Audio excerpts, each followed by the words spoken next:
I believe that the more you try to become spiritual, the more overwhelming things get for you. And let me tell you exactly how I came to that conclusion. When I first got into spirituality, it wasn't because a friend referred me to some spiritual practices like yoga or meditation. It wasn't because I had an epiphany or because I had a dream that some spiritual guru came to me and advised me to go down a certain path. It was because I came across a TikTok on my For You page of a very successful woman recommending that I should repeat certain affirmations for the next 7 days. So by the seventh day, I wake up and somehow, some way, my life changes. And I believed her because in my mind, I'm like, okay, this woman is very pretty and she looks very successful. Maybe she's onto something that I don't know. So for the next 7 days, I was repeating these affirmations, thinking that by the seventh day, I'm gonna wake up and somehow my life is just gonna change. Lo and behold, I wake up on the seventh day and guess what? Nothing changes. But here's the thing. It was already too late for me. I was already way too sucked into spirituality. I was way too interested. I was like, okay, if I want to change my life, surely I have to change my spiritual life first before I can begin to see any changes in my physical reality. So after I came across that TikTok, I went down a new route, which is studying astrology. My mom was quite interested into astrology, but I believed it was BS. I believed that people either use it as a way to scam other individuals, or people use it as a coping mechanism to tell everyone around them that the reason why they live miserable lives is because their astrology sign is having a bad week. So I gave astrology a chance. I was like, okay, I don't believe in it, but if billionaires and famous people follow it, then maybe there's something to it. So for weeks after getting into astrology, I was learning more about my signs. I got to understand more about my planet houses, and I even went to my mom. I was like, Mom, we need to look up my birth date, exactly what the time I was born, because I wanted to make sure that everything was on point. And with my obsession with astrology, it became a part of my personality. Like if you came up to me 5 years ago and you asked me for advice, I would have said that the reason why you're having a bad week is because your astrology sign is going through a mess at the moment. That would be the kind of advice or answer that I would give you. However, though, I started to have a lot of fear because of the bad times that my astrology chart would experience. I started to have a lot of fear because some people on TikTok would say that this week you're gonna have something happen to you, or this month you're not gonna have everything go smoothly for you. And since I feared that my sign is gonna have a bad week and as a result that will affect me, guess what? I would go through my day-to-day life full of fear and anxiety. So that's when I was like, okay, I'm gonna let go of astrology completely. Not because I don't believe in it, but because the more I base my personality on astrology, the more astrology rules my life. So when I left astrology, I went down a different spiritual route, which is meditation and yoga to raise my vibration. Now, of course, when I first got into meditation, I had no idea how to meditate. I was just like any other human being, thinking that meditation is all about just sitting down and quieting the mind and thinking that I have to fight my mind in order to have it work my way. But as I got to learn more about meditation, I got to understand that meditation has one purpose and one purpose only, which is to help you stay present. Because if you're not present and if you're always stuck on the past and you're always worrying about the future, your energy is scattered. But if you bring the energy to the present moment, you can always be at peace. And as a result, you raise your vibration. But as I was also practicing meditation, I was doing yoga. I never practiced yoga before. I never thought that it could benefit somebody. In fact, I grew up with the belief that yoga is actually demonic. I do still believe it's kind of demonic. I think it depends on what kind of yoga you do. But I still decided to go down a yoga path because I heard that with yoga, you can heal your chakras and you can raise your vibrations and you can tap into the universal energies and all that kind of nonsense to help you level up in life. So every day I would also do yoga alongside meditation, of course, thinking that I am improving my life one way or another, right? But here's the thing. While practicing all of that, I eventually hit rock bottom and my father goes to prison. And this is when I was like, okay, nothing that I was doing was working, which means all of it is nonsense, right? So I left spirituality for 2 years. But then just over a year ago, I decided to get back into spirituality. But this time, I wanted to do it differently. I didn't want to do astrology or numerology. I didn't want to do yoga. I wanted to get back to spirituality with the hopes to just fix my mind, because my mind was so messed up. And I knew that if I wanted to improve my life in all aspects, mentally, physically, and emotionally, and make sure that things flow easier for me, I need to control this. And if I wanted to practice spirituality, I had to do it differently. And I also had to make sure that I only learn what is necessary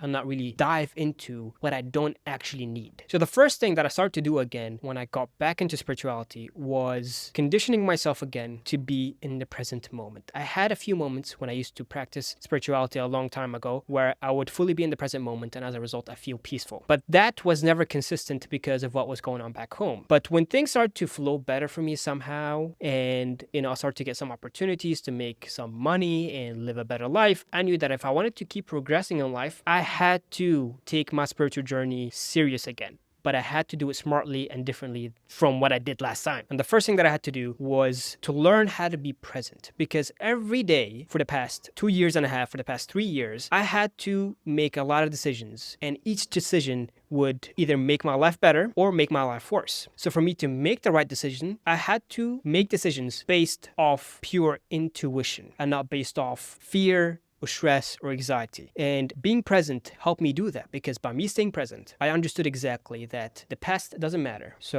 I shouldn't base my decisions based off that. And the future is going to unfold based on how I act now. So let me not worry about the future and only focus on the now. And every time I focused on being just present with my thoughts, feelings and emotions, and not really try to make spirituality way bigger than it is, the more things start to flow easier for me. Now, the second thing I had to do, which I didn't understand over 5 years ago when I got into spirituality, it's that I had to learn more about the mechanics of the mind. I shouldn't just do yoga, and I shouldn't just meditate. I should really understand why I am the way I am and why things work out for me the way they work out for me. And if I have power over them to change my circumstances. And I got to understand that if I believed something to work out in a certain way, it's gonna work out in a certain way. So the reason why I was going through a lot of troubles with astrology when I first got into astrology is because I truly believed that my day-to-day life would unfold based on what's going on in my astrology chart. And as a result, when I believed the bad things would happen, it happened. When I believed the good things would happen, it happened. It wasn't because astrology had power over me. It was because I had certain beliefs about astrology that made it true. And now that I understood that beliefs play a huge role on how you show up in your day-to-day life, I had to work with my brain to construct new beliefs. And the way I did it was by pulling out a piece of paper and really just writing out different sections. My professional life had a section, my health life had a section, my mental health life had a section. And I would just write down the things that I would experience on a day-to-day basis and why I act the way I act and why I feel the way I feel about things and why sometimes things work out for me and things don't work out for me. And I got to understand that the reason why sometimes things work out for me or sometimes they don't work out for me is because of how I expect things to work out. So when I figured out that everything that works out in my life is completely based off expectations, I then wanted to improve my visualization skills, okay? Because when you improve your visualization skills, you can do a lot of energy work to cleanse the body and you can program the mind with whatever new beliefs that you want. Now, I don't want to make this an entire conversation around the kind of practices you should follow to improve your spiritual life. The main point of this entire conversation is to show you that the more simplified you are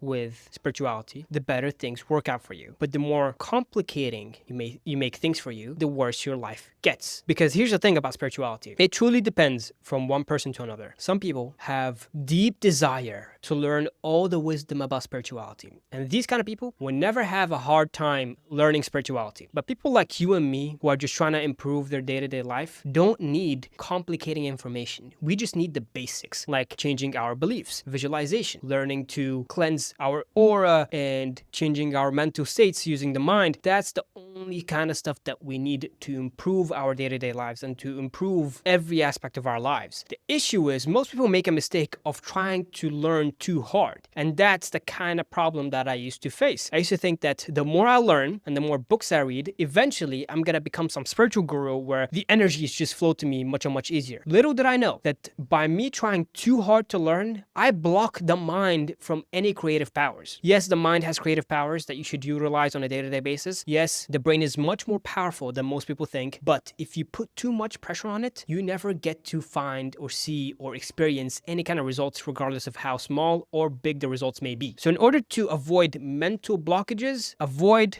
unnecessary information. Learn the basics. That's all you need. Don't make spirituality overwhelming, because trust me, it doesn't have to. Life can be much easier. Life can flow much easier for you. Just learn to be present, learn to visualize, learn to change your beliefs and to actually feel good all the time using your mind. Learn to just condition the mind with certain beliefs that get to help you in every area of your life. Don't worry about doing yoga or doing these complex meditations where you visualize yourself in space and you do these intense visualizations. You don't need to do any of that stuff, because like I mentioned, spirituality depends from one person to another. If you're trying to just improve certain area of your life, trust me, you will do just fine with the basics. But if you try to make things more complicating for you, you are in for a lot of trouble. Okay, now I want to say something. Spirituality, after 5 years of me practicing it, I came to a solid conclusion that made everything much simpler for me. 1, astrology only works when you have belief that it will work. 2, the best spiritual practice that you can do, and be ready for this, is just to learn more about God. I want to say something. You don't have to be religious. You don't have to be under a certain religion.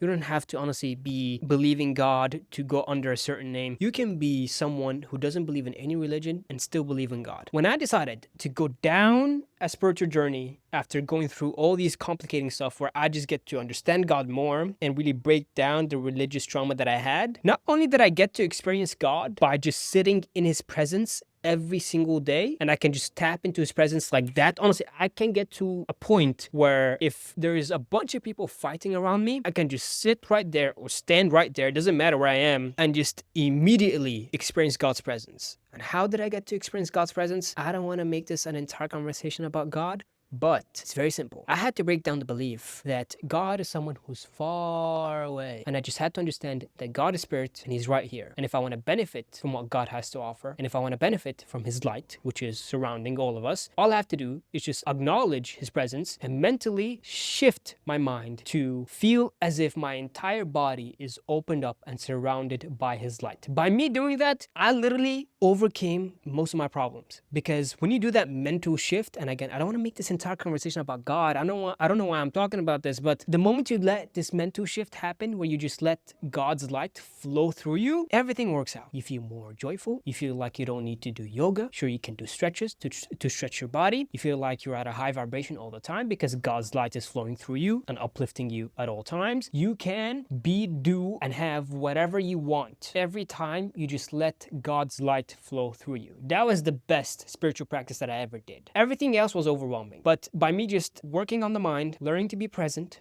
and just enhancing my visualization skills and being in God's presence all the time, oh my God, I could have not gone through a lot of spiritual problems had I just done that from the beginning. And this is my experience with spirituality. For you, it could be different. So if you have any stories around your spiritual journey, please let me know. I want to hear your stories. I hope you liked today's session. I know it wasn't much, and I know I probably yapped a lot and I repeated certain things more than once, but it's just how I talk and how I do things. So besides all of that, if you enjoyed that conversation, all I would ask from you is just to comment down below any perspectives around spirituality, any experiences that you've had with spirituality, what you're doing right now in your spiritual journey. And I also totally recommend for you to watch all my past episodes, this is the 5th episode by now. So congrats on being a part of this early journey of my podcast. So please like, subscribe, and I hope I see you in the next episode.